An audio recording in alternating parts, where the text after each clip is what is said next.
I really wish I was coming on with good news, but the plot thickens. So just to catch you up, in case you haven't seen my previous live videos, I invite you to go and check those out.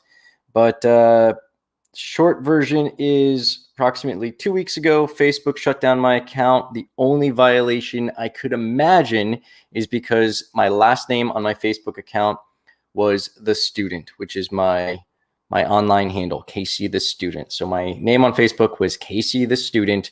That's the only thing I could imagine I was doing wrong. And they shut down my account that I've had since my early 20s. So over a decade of pictures and contacts and all sorts of stuff gone. I set up another account a week after that. That account was shut down. Now I run multiple business pages and ad accounts and private groups from my Facebook. All of that is gone. A few days ago, was that yesterday? Yeah, it was yesterday on my birthday. Instagram gave me the lovely present of deleting my Instagram account. And they said that after 24 hours, I'd be able to appeal the decision.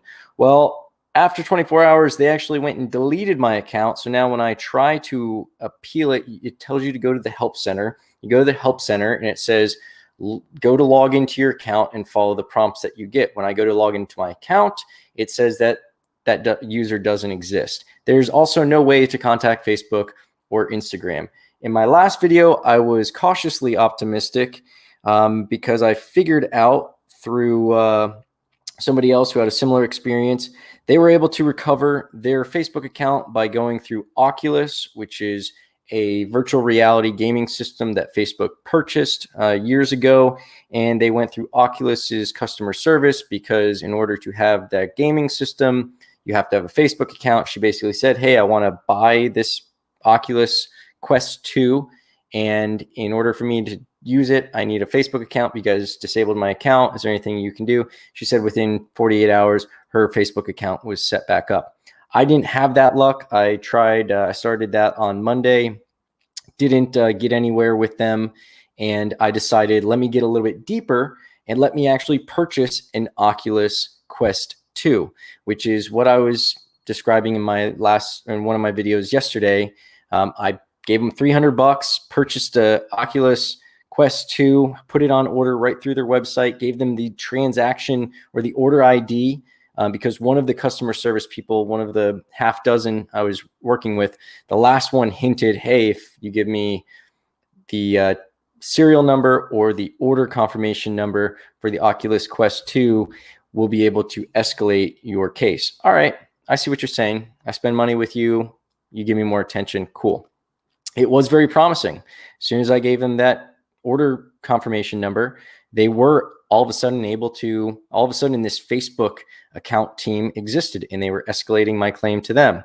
Well, they canceled my Oculus order for no reason. And now I've submitted another ticket asking them why they've canceled my Oculus Quest order, the gaming system, and they don't know. They've got to dig deeper. They're asking me stupid questions like, is this a residential address? Yeah, it's a residential address. They asked me that twice, actually, back-to-back emails asking me if it was a residential address. So far, 2 people have stepped in to fill in for somebody else who's out. Now it was this chick, Elaine, who's filling in for Robert, and Robert was filling in for Paul or Jose or whoever was on it before. So it's like, I have no idea what's going on. I really hope that YouTube is not doing the same kind of shenanigans. I wasn't doing anything wrong. I don't post controversial stuff. I don't share controversial stuff. All I do is support people and leave nice comments. And I don't swear. I don't even go on very often. I don't post much stuff. So I've been chalking it up to like some glitch in their algorithm and they're just going overboard on censorship because of the elections. But I'm very frustrated. I am reluctant to start another social media account because they basically say, we're going to shut you down if you start another one. I don't know what they're hoping to gain. I was hoping that the election would be wrapped up by now. Obviously, it looks like it's going to take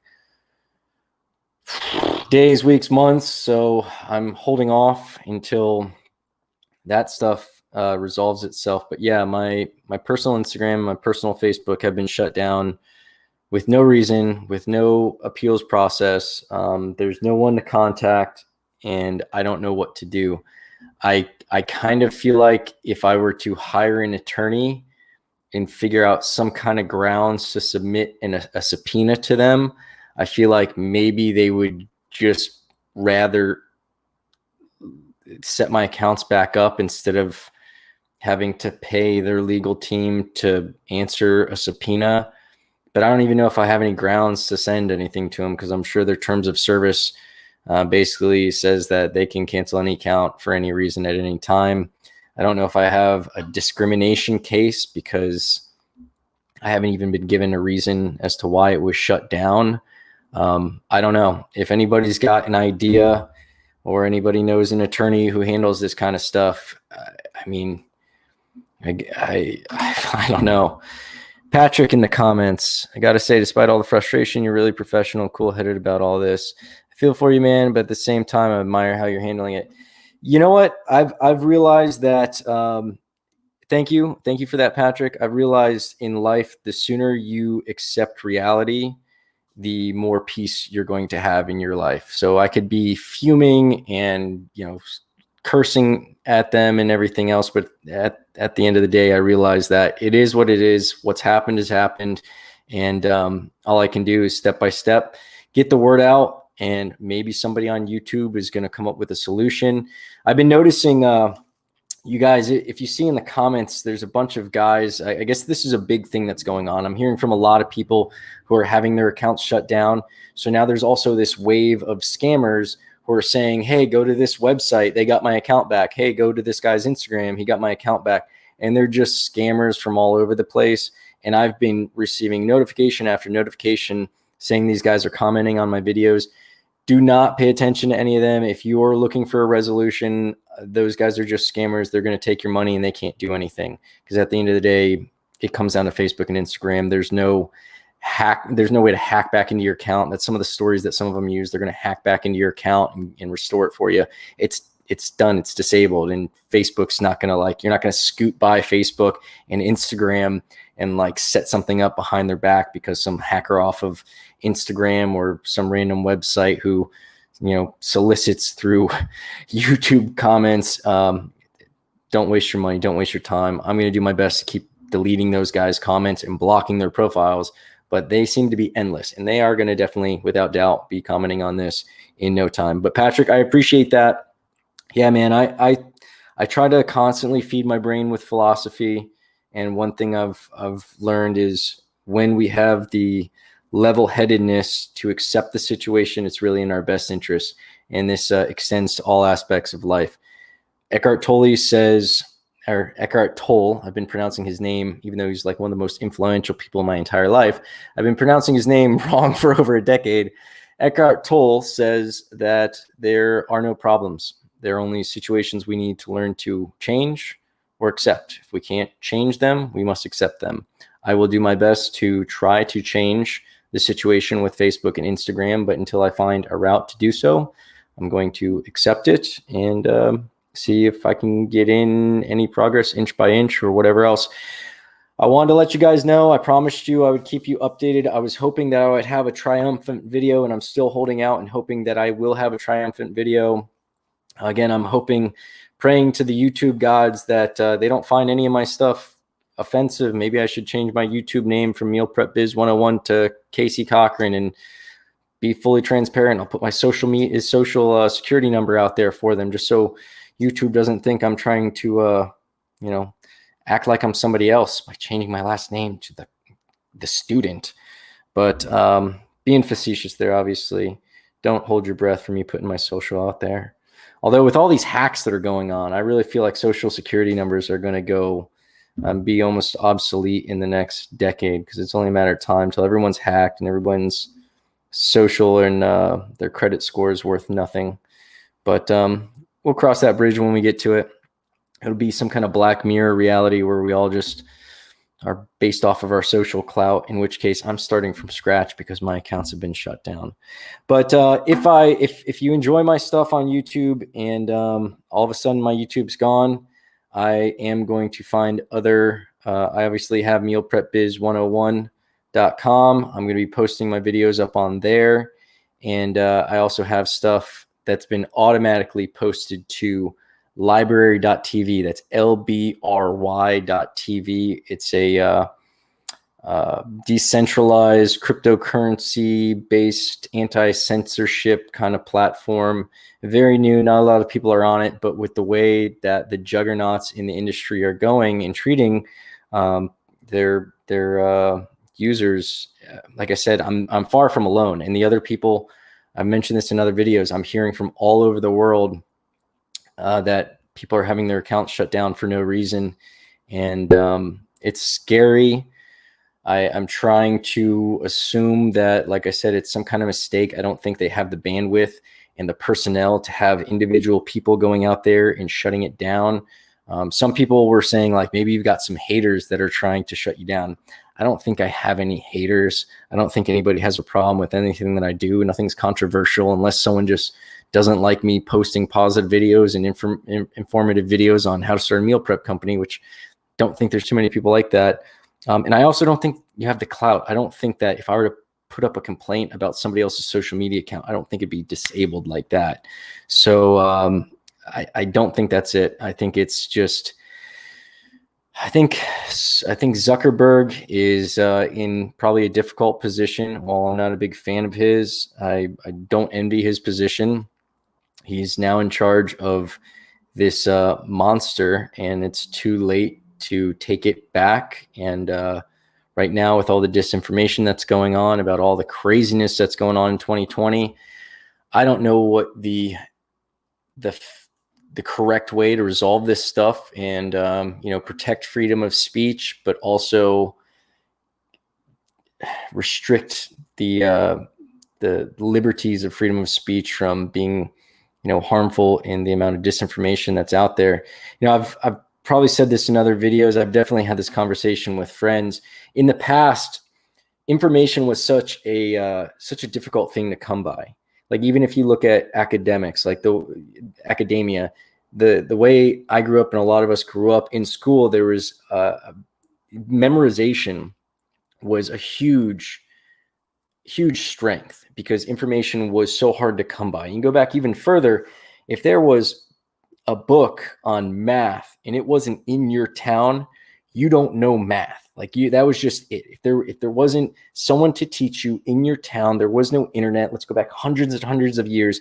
You were restricted to your physical proximity to information. And if that book wasn't on the shelf or in your town, there was no way for you to learn that, be it philosophy or poetry or just reading, literacy in general. Now we have an abundance of information, and we're in this weird transition where we don't know what to do with it yet. Now there's too much information. So now the skill is going to go from memorization to discernment and an ability to see through the abundance of information and be able to decipher the truth. And I don't know if there's a way that humans are going to be able to do that without the aid of artificial intelligence and maybe having, microchip planted into our brain, or even these censorship things that have been coming up, these fact checkers, even they are fallible because I've seen a lot of fact checking stuff that I've seen a lot of debate. I'm not going to get specific because I'm afraid that might be too controversial for YouTube, but I've heard people's opinions that some of these fact checkers are maybe using inaccurate information to base their fact checking on. So that's scary because it's like the Better Business Bureau. The Better Business Bureau giving an A+ rating to someone who's a really bad business owner, but they've been able to somehow scam the system. So it's going to be weird. And we're still in this transition where maybe this year or next year, now that it's becoming such a high demand and it's going to be an issue that's at the front of a lot of our minds, I think maybe we'll see a resolution and we'll come up with some way that we'll be able to discern between the BS and the factual stuff and be able to decipher what information is accurate. But like I said, it's unprecedented. There's never been a time in human history where there's been such an abundance of information. We have the entire world in our pocket. You know, I was just hearing somebody talk about how her friend's kid was taking math in college, and he just was like, I don't need to learn this stuff. I've got a calculator in my pocket. And, you know, short of like an EMP hitting and wiping everything out, the kid's not wrong, but she let him drop out of his math courses in college, and he's probably going to have to change his major. I don't know. I didn't hear the whole conversation, but he's not wrong. We do have all this information right here. Now, the problem is we've got too much information. And now with, you know, social media, anybody can get on and say or spread anything. There's a lot of convincing stuff out there on both sides of the political spectrum, of health issues, of you name it. It doesn't take much to just put up a blog or put a camera in my face and voice my opinion. So it is a scary time, and I think I'm just like a temporary victim.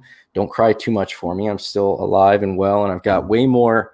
Another thing, Patrick, that helps me is I also try to focus on, when I feel negative, I try to focus on the things that I still have, the things I still have to be grateful for. So while, you know, Facebook and Instagram are shutting me down, and that is a major inconvenience, I'm alive.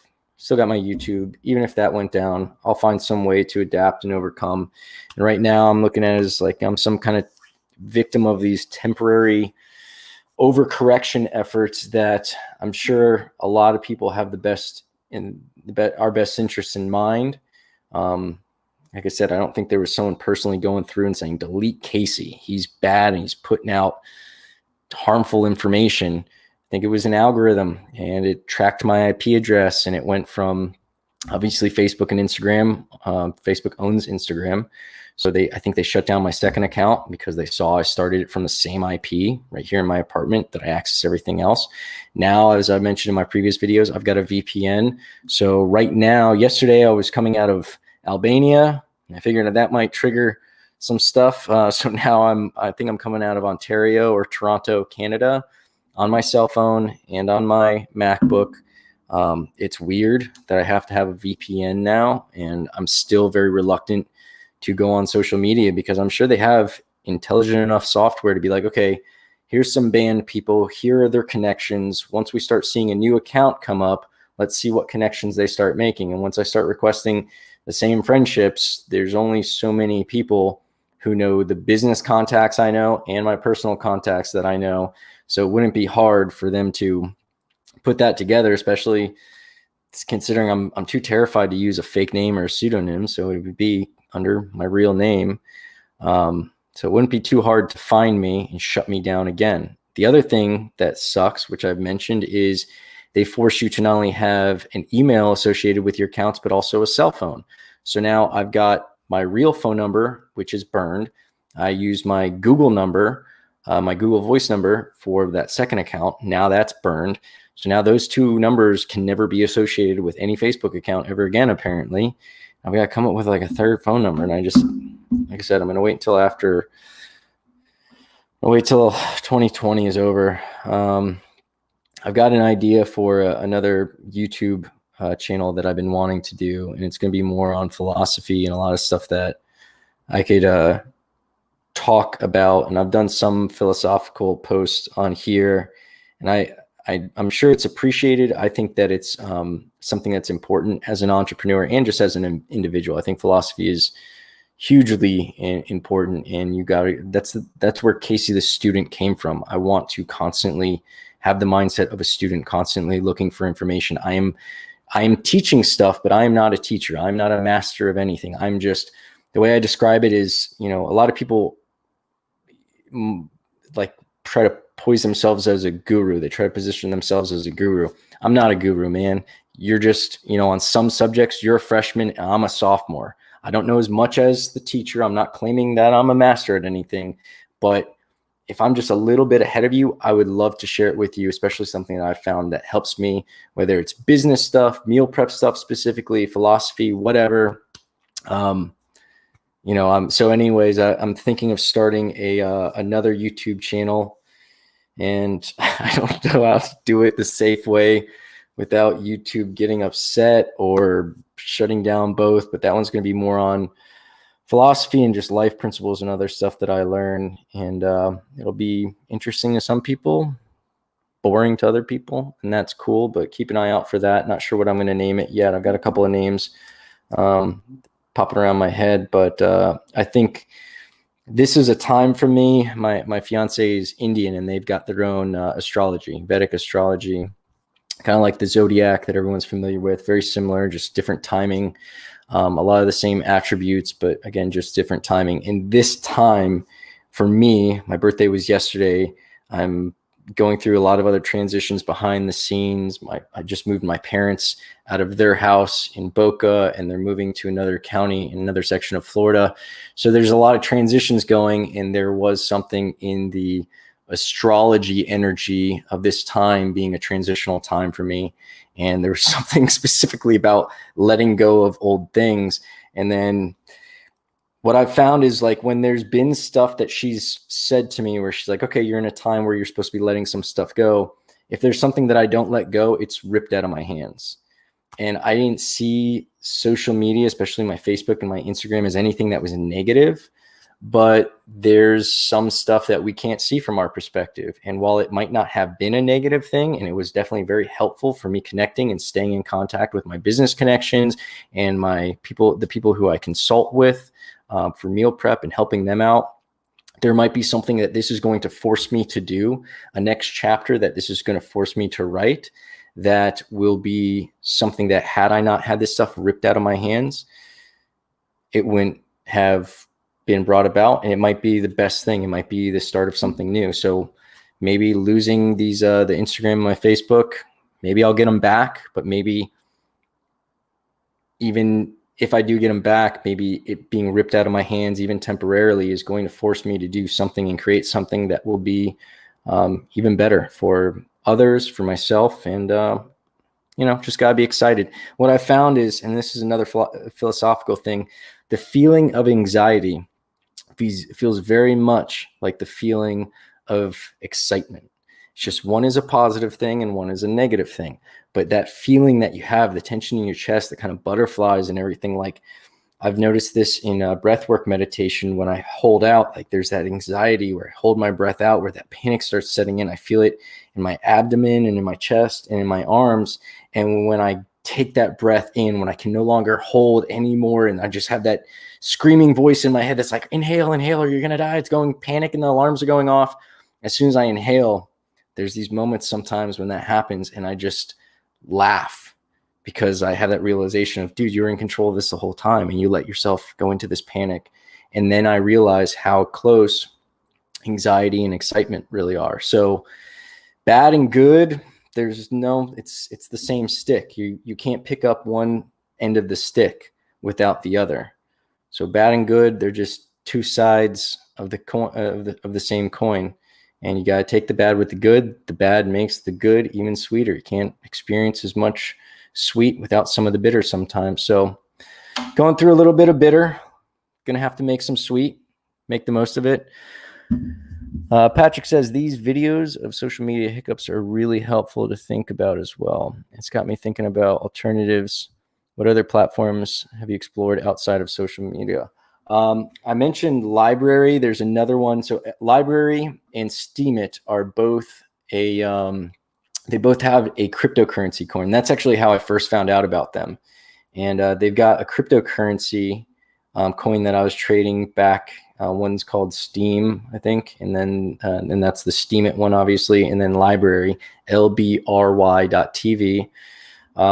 Those are open source, decentralized. The whole idea is for it to be like a community moderating it. So there's no big bad corporation that's going to take over and be able to shut people down. And there still be moderators who are going to be, helping keep it safe and keeping the explicit content or the offensive content or XYZ content, somewhat suppressed, because it's a slippery slope with freedom of speech, obviously. So they'll have some policies and some moderators, but the whole thing is it's going to be more open source, more transparent. It's going to be decentralized, so it can't be shut down by one force. It's going to be a communal thing, and it's intriguing. And there aren't a lot of followers on it, but that's a good and a bad thing. So I'm going to start. I've already got my stuff already automatically. Everything that I post on YouTube gets posted to library.tv. I haven't logged on or really done much with it. But it's interesting because they both also have their own cryptocurrency. So I don't know the extent to which it's used, but I think there's a tipping feature where you can tip people, content creators. I think they're going to have a merchant system, and it's all going to be with their cryptocurrency. So that's an interesting concept. Those are two platforms I'm definitely going to check out and get to be more familiarized with. Other platforms out there that I've heard of, there's one that I've heard of called BitChute, and someone else mentioned that to me. I think I set up an account on that a while ago, and I had a virtual assistant set it up and post a bunch of my videos, but that's another one I haven't been active on. I think that one was like anti-censorship because of all this political stuff going on. So I don't know if that one's going to last after 2020 or what, but those other two, like I said, I know of them from a few years ago because of cryptocurrency, and their thing is, again, anti-censorship, decentralized, and open source. So it's all about transparency with the protection of anonymity. And that's what I like about cryptocurrency, is if you're familiar with, cryptocurrency and how blockchain works, I'm not going to describe it now or get into it, but the beauty of it is it's able to be both transparent, where you can see everything that's going on the ledger, but also anonymous, where your identity isn't attached unless you were to choose to put it out there. You're able to see these addresses, these wallets, and you can see all of the exchanges. So imagine having $1 and you're able to see the history of that dollar from its creation, every single transaction that it's been in. And it's not just for currency, but that's the thing that's most relatable for a lot of people. But it's also for contracts and all sorts of other stuff. It's very interesting if you go down that rabbit hole. But let's go back to the dollar. Imagine being able to see that this dollar was part of a $500 transaction a year ago. It was part of a $20 transaction 2 weeks ago. It was part of a $500,000 transaction, 3 years ago. Like, whatever, you're able to see everything. What else is beautiful about that is it's impossible to fake it, because of all of a sudden you had a dollar that had no history, then you would know that it's fake. It's not part of the blockchain. You can't create something when there's a finite amount of these dollars, these currencies being created. Same thing with contracts and whatever else you're using it for. Another great example, people, forging art. That's a big problem. There's a way to now use a blockchain to verify a piece of art, whether it's a painting or whatever else, and they're able to track that. So when you have a painting that either doesn't have a painting, wine bottle, anything of value, you're able to see that, or just a contract and paperwork and stuff like that, you're able to see that that painting is a forgery because there's no history. It's got no lineage. It wasn't part of the blockchain, So it's a lot of interesting applications, and they can go virtually endless. And what's beautiful about it when it comes down to a currency is, unlike a dollar, which right now our dollar isn't backed by anything, you can just print more dollars, and that devalues the amount of dollars that exist. So that's bad. That's what inflation is. And when we just print off more money and we can create it endlessly, where's the value in it? It's just paper. Well, when there's a finite amount, like Bitcoin, I think there's only like 20 million Bitcoin that will ever be created. That's it. Now we can all own fractions of Bitcoin, but at the end of the day, we can't create more Bitcoin. There won't be more. If there's some that's lost, because you've heard all these stories about people losing them in old computers and ledger wallets and stuff they lose access to, it's gone. It's off the market. So in theory, that will only drive up the value of the remaining currencies. So went off on a tangent there, but yeah, check out the other platforms. Patrick says, that's fantastic. I'll check those out. Continue to be a fan. I appreciate it. Thank you for the belated birthday wish. I do appreciate that. I'm not a big birthday fan. I'm trying to be more intentional about celebrating my birthday, because I think that is good energy to put out into the universe. I should be celebrating myself. It was a challenging day. I've got a lot of stuff going on in the background, a lot of personal stuff. I had an amazing birthday, and I actually have a video that will be the first video on my new channel that's about that. For those of you who know what DMT is, yeah, did that for the first time, and that was a very amazing experience. So I'm afraid to talk too much about that, but that was a pretty amazing experience. So definitely had an amazing birthday. Thank you for the wishes, Patrick. Thank you guys all for viewing and supporting. That's why I found in social media. I know there's a lot of good and bad with social media, but I feel that I put out good. I've had very few people comment anything negative, and I could take it in stride when there is, but for the most part, what you put out is what you get back. And I think I'm still holding out hope for social media and Zuckerberg and what's his name, Jack Dorsey, and all those guys. I know they're struggling. I know they're, all of a sudden in the middle of all this craziness. And I think that if they want to do right, they'll eventually find the right solution to this, and they keep their minds and ears open to other opinions and other ideas. I think it could be a good thing, but they're in this weird mix where they started monetizing this giant behemoth of a software that they probably never imagined would get to this level where it's worth billions and billions of dollars and so influential. So now they're in charge of this monster. They're taking a lot of heat for it. They're not sure how to control it, but yeah. But I appreciate it. I encourage you guys, go out and use this as a reminder. I want you to reach out to somebody you haven't spoken to in a while. Just tell them you appreciate them being in your life. Maybe you haven't seen them because of all this quarantine stuff, or maybe they moved away. Maybe you've just been busy. But take pause right now. Reach out to them. Let them know that you're thinking about them. They're going to appreciate that, and I guarantee it'll make you feel better. We have this compass inside of us that is geared towards positivity. And if we follow it, it feeds us. You put positive out, you get positive back. Whenever you have a down day, combat that thing head on with some positivity. Even something as small as, one thing I used to love doing when I had social media is I'd just go on when I'm feeling down and put up some positive comments on some random people, a local photographer, a local artist, just a friend or a mother who was putting up, one of the recent ones was this girl I went to high school with. She made some gluten-free, I don't even remember what it was, gluten-free cake or brownies or something for her kids.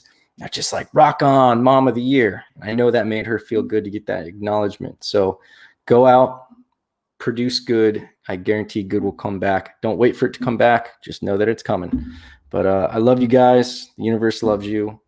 And be good, do good.